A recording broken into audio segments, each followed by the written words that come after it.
Good afternoon, ladies, gents and Pikachus. Welcome back. I'm just writing, scripting and about to film the next episode of Without Lies, Islam Dies, where we dissect the writings of Allah in the Quran of the Muslims.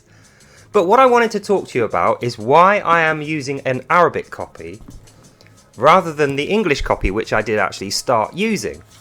So what I have found since I've been reading both of these is the English copy is not actually a full Quran, even though it says the Holy Quran on the cover. And if I flick a few pages inside, it has a stamp from the King of Saudi to say this is an official usable Quran.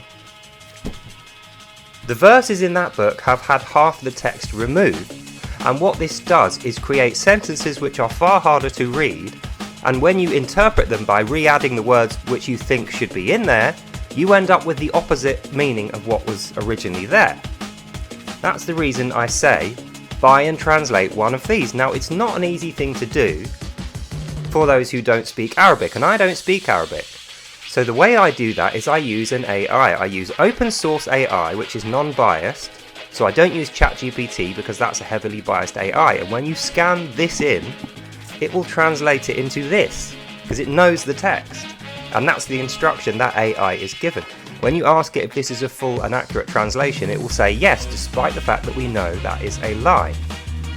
So what kind of things are they hiding in the green Quran that are in this one here, the one they actually use? And just for context, the reason they use this, Allah tells them in his own words, "Thou shall never fully understand my writings." So don't interpret them, just go by the word basis. And that's why they have this green English one, so that when they're debating with us and they're sticking up for themselves, they can convince us that they're working from this one, when they're not. Whereas this one, the pieces they are trying to hide, would reveal their true agenda towards us, white people, Christians and Jews, the West.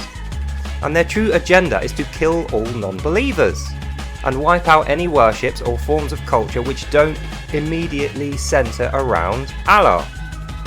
That's just a fact. You can see in my comments when you see what the sort of things these Muslims are saying to me. They're demanding that I go and debate them, but I ask them one simple question. I always say, fine, I will debate you, but answer me this one question, yes or no. Do you follow and believe in the Sharia first rule, which is thou shalt kill all non-believers, yes or no? They won't answer it, and I've been asking this question for a good 6 months. And they know that they can't answer it, because if they answer it honestly, then they will be letting me know that they are criminals and they intend to kill all of us. But if they answer it poorly and they lie, they are hiding the writings and the teachings of Allah in the Quran, which makes them a sinful, bad Muslim, and they will be attacked and killed by other Muslims. So that's how they get round that. When you ask them questions, they refer to this one, which I remind you, Allah tells them not to use. Allah says this is a simple book that should never have been created, useful only for the purposes of Taqiyyism, Taqiyya strategies of tricking non-believers like us.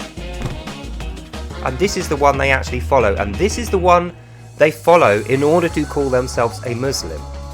So just keep that in mind. That's the conclusion of this video. Anyone who calls themselves a Muslim, whether they say, oh, I'm just a cultural Muslim, I don't really believe in it, I'm just doing it for flavour, or whether they are a full daily mosque worshipping Muslim, the fact is the word Muslim relates to the following of the beliefs in this book. And as we find out, as we read through it, the beliefs in this book are harmful. They wish to kill all non-believers, and that's the reason they can't answer that question fairly and honestly without referring to this lie, which is not what they actually believe. So be on the lookout for that. Let me know if any of these guys pop up in the comments. Often they will pose as a fake Christian. If you check their account, it's a new one, created in the last month or so. But they're fairly obvious, they're not very subtle people. So if they pop up in the comments, don't engage with them. And don't fall for this trap where they will invite you to a debate knowing full well they are not going to answer any of your questions. But what they're going to try and do is criticise you with the answers you give to their questions, and then produce videos, not a debate video. It's going to be an expose video of you and what you believe, and they're going to paint you as Islamophobic and racist. Whereas the truth is they're the ones who are phobic and racist against us and everybody else who is not a brown-skinned Muslim. As we know from our reading of the Quran, the Arabic one, which is Allah's actual word. So that's the end of this video. I'm going to get back to my scripting and filming of Without Lies Islam Dies, and I hope to see you there at 7:15 tomorrow morning. Until then, have a good night, God bless, and I'll see you in the next one. Bye now. Right, I better get back to it anyway. So, yep, I'm going to be filming for the rest of the night, so you probably won't see much of me until tomorrow. But until then, have a good night, God bless you all, and I'll see you lovely, beautiful people in the next one. Bye now. Bye bye bye.